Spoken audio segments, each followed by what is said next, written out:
Dr. Martijn de Waal from the Civic Interaction Design, a professor of the Civic Interaction Design from the Amsterdam University of Applied Sciences. I've had the pleasure to meet Martijn previously around smart cities, hackable cities, and other topics like that, and I'm very eager to hear your presentation on the topic of how we can make our digital society more participatory and engage the citizen and really create a platform of the information society that the citizens can be active players and take part in both in the designing of the future as well as living an active life on a daily basis.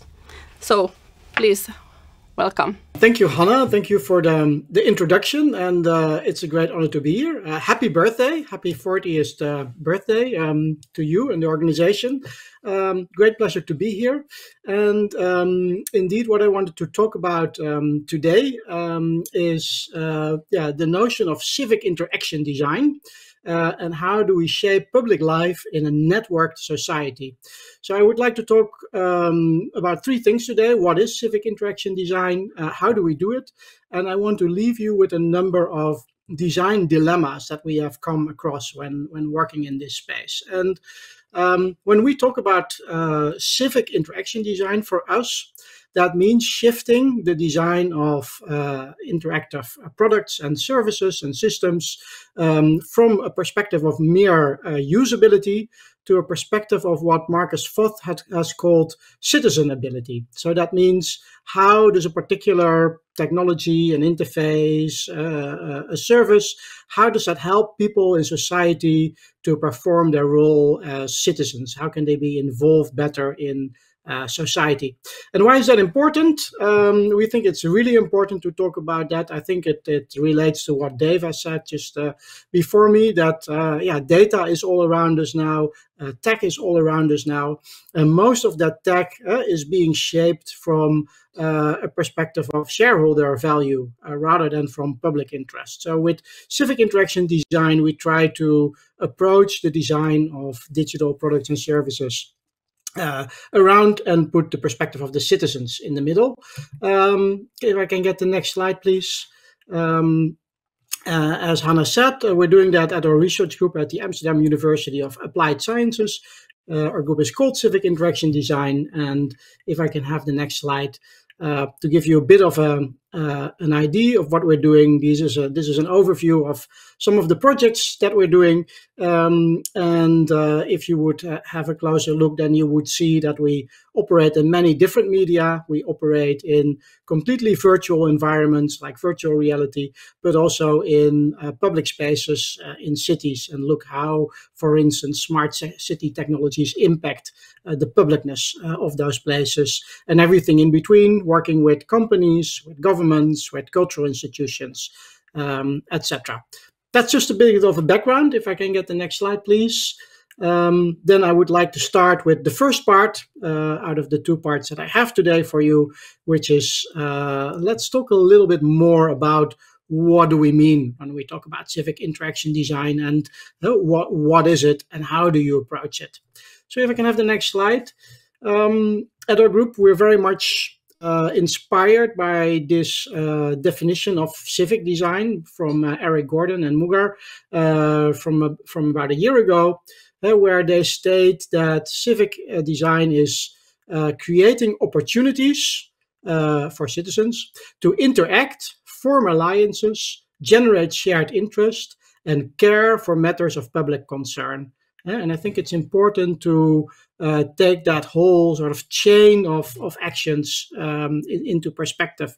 So it is indeed about visualizing or bringing out the things that could be important for local communities, creating opportunities around that for people to interact, to get to know each other, to build up trust, to form alliances around that shared interest with each other, but also with external parties like governments, or the other way around, when governments want to reach out to citizens, and also provide them with the means to take care for that matter of public concerns, or to not just talk about it, but also actually do something about it. And if I can get the next slide. That is, of course, in itself nothing new. It's very much related to what's been happening in civil society for decades, at least a century, maybe even longer. For instance, here are some examples, some more from the top down, like government participation sessions, like the picture on the bottom left. Some are more institutional forms that have been risen from the bottom, but that have become more permanent, like unions or housing associations that sprung up about a century ago to provide housing as a communal concern, issue of communal concern for workers. Or it can be, as in the bottom right, more ephemeral, community-driven, like this is a community food drive.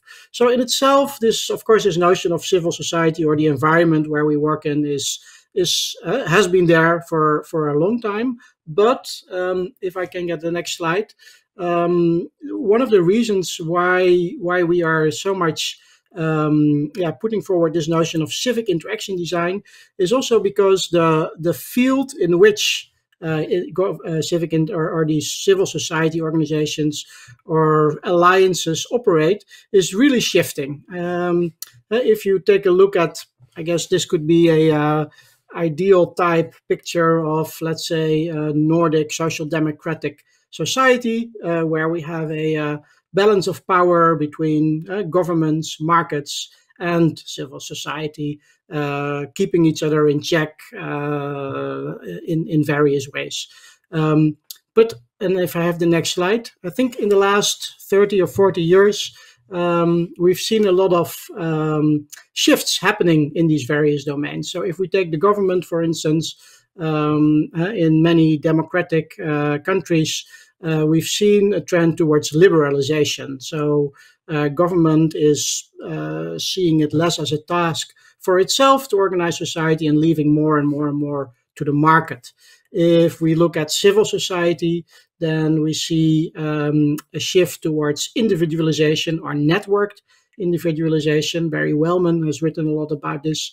Individualization doesn't mean that people stop to organize themselves, but it means that people have more choice about the collectives that they are joining.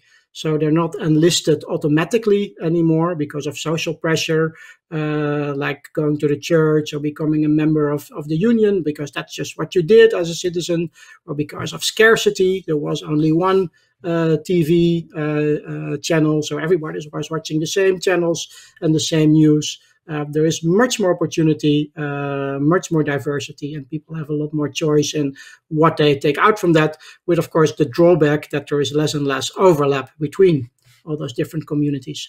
And if we look at the market, then I think one of the most important changes there in the last decade is what we've called platformization, something I've also written about with José van Dijk and Thomas Poole in the book The Platform Society, where increasingly a lot of our social and economic interaction is taking place through the infrastructures of digital platforms like Facebook, Uber, Google, etc. And that's not just a service that they bring us, but these platforms, really the operators of those platforms, in their code, in their software, they really set the limits and the rules, the laws, if you want, for what we can and what we cannot do. So it's not just a market service, they've become almost like governments for themselves. So if I can have the next slide. I think the picture of our society has changed, where market has become a very large force, increasingly big tech playing an important role. Government is smaller, and what was once maybe a more united public sphere or civil society has taken a more fragmented character in network publics. So what we propose, if I can have the next slide, is that civic interaction design can play a role in that. Can I have the next slide, please? Yeah, and the next one. Yeah, thank you. As an approach that in such a system can help bring out the public interest. And for us, and that's the reason that I'm taking so much time in drawing this Umfeld, is that civic interaction design, it's not just about digitizing all kind of things that we did before analog, like, setting up digital voting or digital consultation services. It's really also about designing new types of relations. So in a way, we're not just doing civic interaction design. If I can have the next slide, we're also designing civic interaction. And if you see sort of the 4 red little balls that came up around that little red ball in the middle, that means that design indeed is not just, or civic interaction design is not just the design of the service itself, but there is a lot more activities that have come around it. If I can have the next slide. For instance, before we can start designing in a civic context, we have to do something that we call coalitioning. We have to start bringing the people together around a particular topic. So if we want to do something about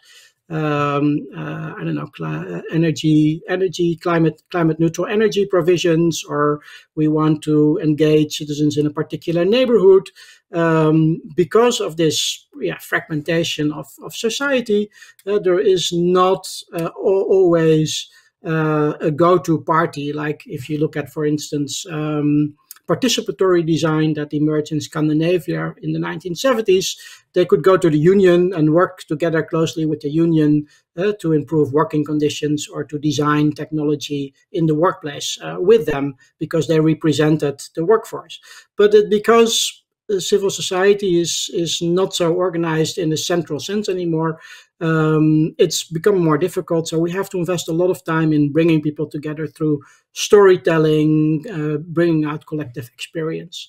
Another aspect that we have to do, if we have the next slide, is something that we call imagining, which is indeed, if we have the coalition together, we have to produce images of alternatives, images of other futures, either in a positive or in a negative way. Sort of, if we want to bring out change in a particular way, we really need stories and visions to work towards, rather than just a product that helps us to get there. The next one. Another aspect is what has been called infrastructuring. It's that we don't just design, or we don't just sort of use the infrastructures that are there to organize publics around issues of communal concern, but we're heavily involved in shaping those infrastructures. And I think that's also what Dave was talking about earlier today, sort of thinking about the data structures that we would want to use in society, not just take the ones for granted that are being brought up by the market, but trying to shape them, bend them, hack them into it, sometimes even organize or design alternatives. And the last little red ball of activities that are important, if I can have the next slide, please, is something that has been called institutioning. So what we see often is that once we work with collectives, for instance, we've been working with energy collectives in Amsterdam, we see that they have all these kinds of plans to do something, to change something, for instance, to put solar panels on the roof of an empty office building. But then it turns out that there are all kinds of existing current laws that are not made for the information or the digital society that are making that impossible, because those laws come from a different era. So we also need to work a lot with existing institutions like governments to actually change, to also adapt their ways of working towards public interests. So rather than just designing the thing in the middle, an interface that can help people manage their energy community, or a virtual reality installation that helps people see society from a particular perspective, or a discussion platform, we see that design is also more and more reaching out into these other domains, where it's much more about organizing this whole process from getting people together, shape-shifting the infrastructure that's needing, and shape-shifting the institutions. And that's all that has all become part of design. Now, if I can have the next slide. So we think that civic interaction design can play a role in this new configuration of society.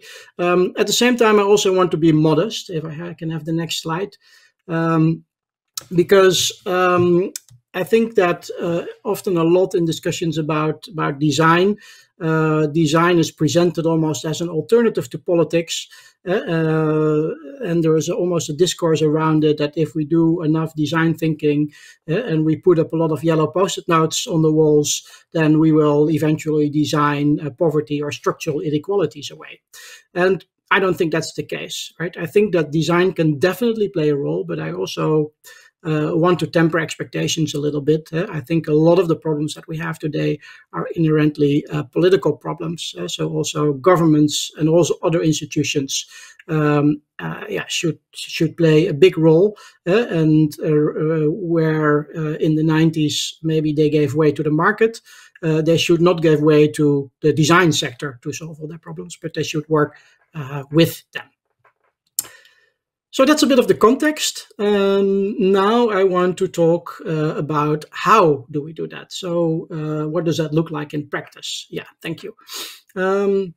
So that's part number 2, and I'll give you an example where we've been working with, and then I'll work towards some of the design dilemmas or challenges that we've came across and that we think are applicable to many domains of civic interaction design. So one of the things or issues that we're working with in Amsterdam is with energy communities. If I can have the next slide. We're working a lot with a number of companies, developers and communities that have set up alternative ways of working and living together that are to contribute to more resilient and sustainable societies. So this is an example. It's called the Keuvel. It's a small place in the northern part of Amsterdam. It's a brownfield redevelopment site. It used to be a very polluted industrial site that could not be used because of its pollution, but then of the ground. But then a group of architects came up with a plan. They said, well, if we cannot build in the ground, maybe we can sort of build on top of the ground. And they put up a number of old houseboats on these sites. And they turned that into an experimental site for the circular economy. And one of the things that they did there was also to build a lot of solar panels and solar energy.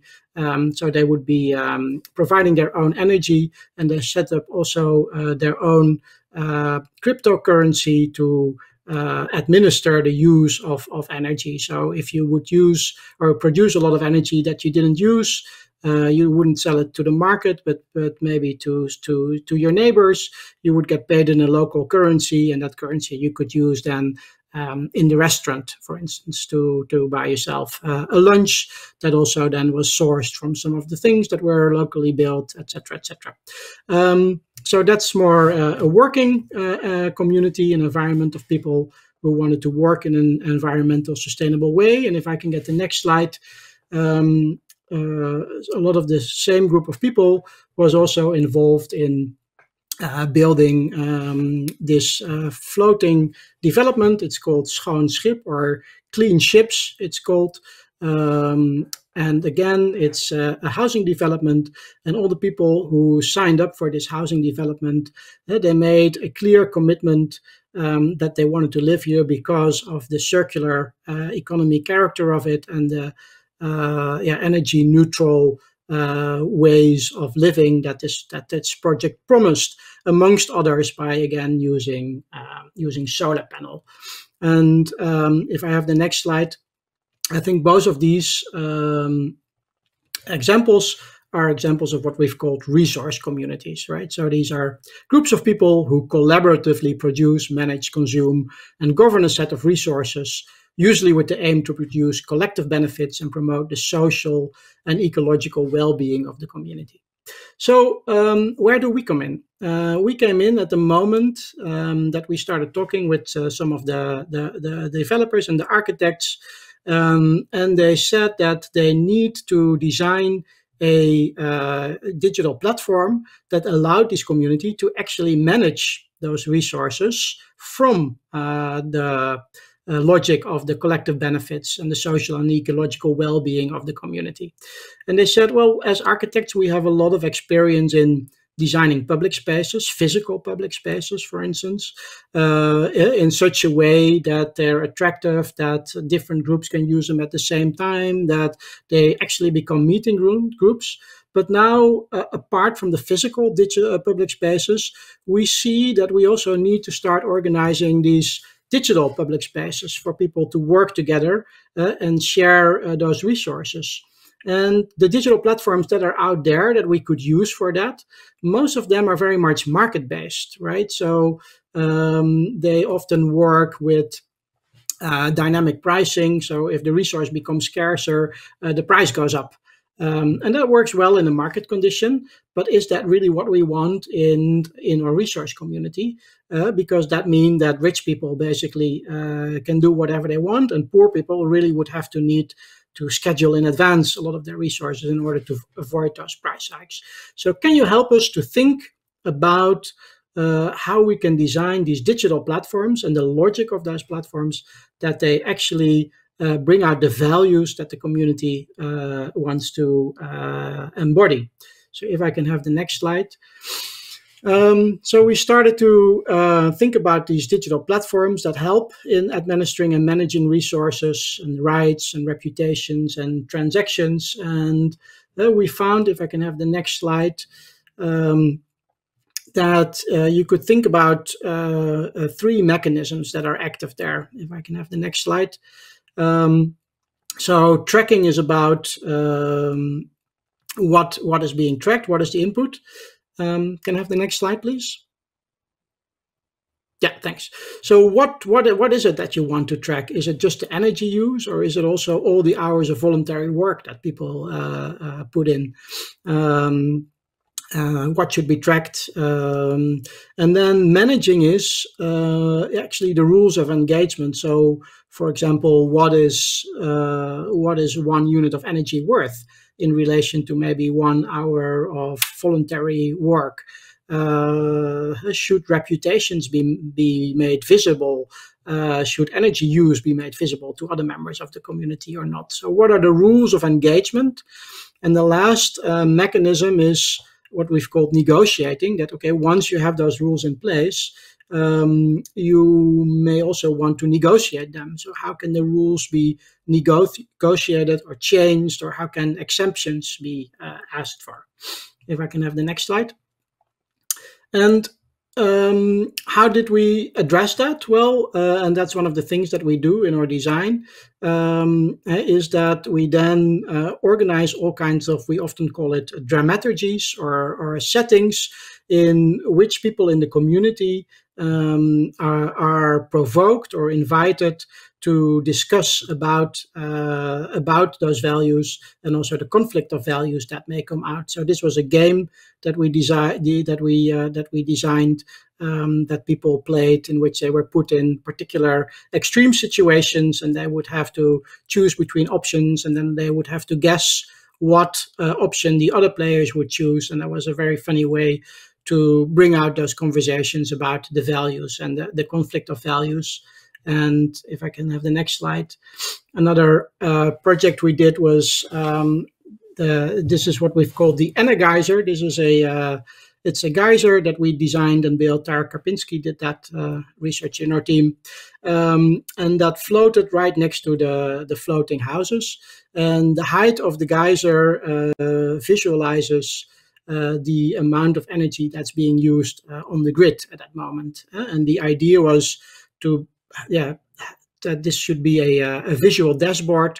So that, for instance, the people who would live there, they could see whether would or would not be a good idea to put their washing machine on. So if the geyser is very high, it means that there is a lot of energy available on the grid because it's very sunny and not many other people are using energy. So that's a good moment. If it's very low, then it's probably not a good moment to use extra energy at that moment. And the point of this installation was not so much that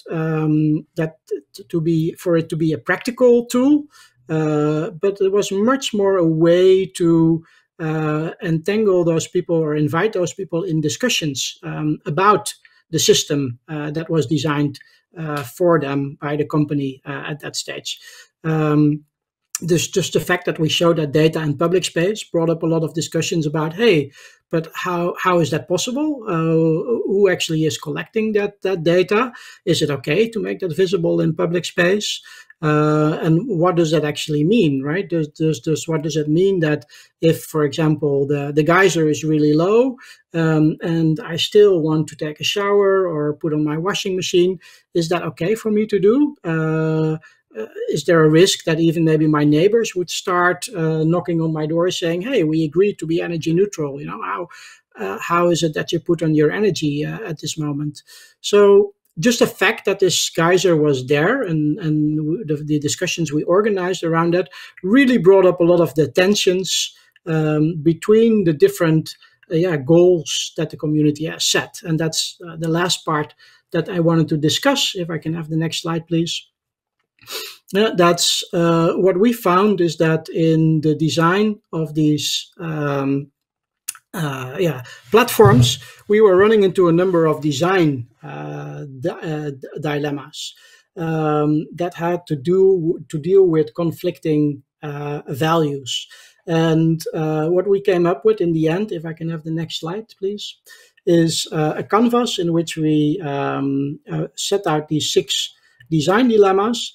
Not because there is a right or a wrong in these dilemmas, but that to make designers of these kind of platforms aware that for each type of community that you're designing, you need to make a choice. And you need to discuss that with the community or approach it from maybe a broader public values perspective as well.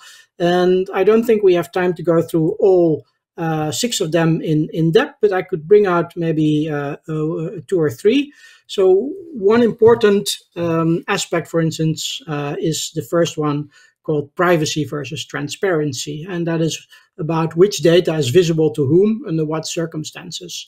So one of the reasons, for instance, why urban common groups are really excited about these kind of platforms and their underlying blockchain administrative systems is that it could be a good tool against free riding, right? If everybody in the community can see what everybody else is contributing and what everybody else is using, that's a way of keeping each other a bit in check.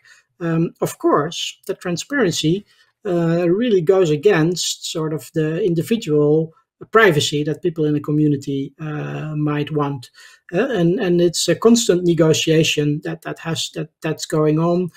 Under what circumstances do you need to reveal what aspects about yourself when you're working with these resources? Another one that I wanted to bring out, I think is a very important, is maybe one further. The next slide, please. Is quantified versus qualified values, because that deals with the question of what exactly do you measure and what exactly do you put on a digital system like this. So when we started our conversations with the architects, they thought, it's really great because we're going to build this platform and we're going to measure everything. So indeed, the hours of voluntary work that people put in, the energy that they use, the shared mobility platform. So you could trade away 1 hour of volunteering against, I don't know, let's say 100 kilometers in a shared electric vehicle, etc., etc. But that means, and this we know from other research, that the more and more you quantify and you put as variables into such a system, the more and more that could actually undermine the intrinsic motivation for people to help each other as neighbors. And the more and more people in a particular community start seeing each other as consumers and producers rather than as neighbors, right? If I get paid one credit in a local coin for doing groceries for my neighbor, some people might even be offended. They say, well, I'm doing that not because I want to make one credit, but because I think that's my duty as a social neighbor. But the more and more you do that, people could start seeing each other more and more as as consumers and producers, as economic entities rather than as social entities in a community. So depending on the community, because on the other hand, of course, it could stimulate people to take part or to participate, you really need to think about that. Now, if we can, I'm going to round off, so maybe we can go a few slides ahead. We have some more of these design dilemmas. Incentivations versus manipulationism is a very important one as well. These systems can become very manipulative if you take them all the way through. There's lots of these systems that reward their users for good behavior. So I don't know, if they save energy, they get a badge or that they can show on their profile. But sometimes these systems can become very manipulative, and we mostly know this from the market systems. For instance, Uber. If you want to log out as a driver after having driven for 8 or 9 hours and you want to go back to your family, but there are still a lot of potential rides out there, and the system will start pushing the individual drivers to not log out. So they will send you messages like, are you sure that you want to log out? Because you can make a lot of money right now. And the thing is not just that message tries to convince people. The thing is also that the people who are using that system, they don't really dare to ignore those messages because they're not really sure what the consequences are, because the algorithms are often also opaque. So they say, well, I really want to go home to my family, but if I ignore this call, will the algorithm still give me the good rides tomorrow, right? So there is all these goals set in a system, and you could of course easily translate that towards conserving energy, because that's a goal that we as a community have set. But how do you make sure you're not starting to manipulate people? So to round off, we've put all this together in a design canvas where we help people to reflect on these different dilemmas in a design process. And maybe as a very last note, and I see I'm running a little bit over time, I think what I've shown here is indeed that we're not just designing the platform itself, but we're really designing these conversations pieces like the fountain and the game to do coalitioning, to do imagining, to think about the ways the infrastructures are shaped. And if I can get to the next slide, please. And now the next one, because I think there's also one caveat that I wanted to bring out. That's on the very bottom. That again, like I said before, I don't think we can design structural inequalities away. I think what I've shown is how I think civic interaction design can help to make these systems more civic, more attuned to public and communal values rather than extractive. But of course, we also have to take into account the bigger picture. So if you design with civic communities, then for whom do you actually design? Who is included and who is excluded? And how do you relate maybe some of the collective values that come up in some of those communities versus the broader public values? That's also always a question in the back of our minds. And we don't, I have to be honest, we don't always have an answer for that. I'm going to leave it at that. Thank you so much for your attention, and I look forward to the discussion. Thank you, Martijn.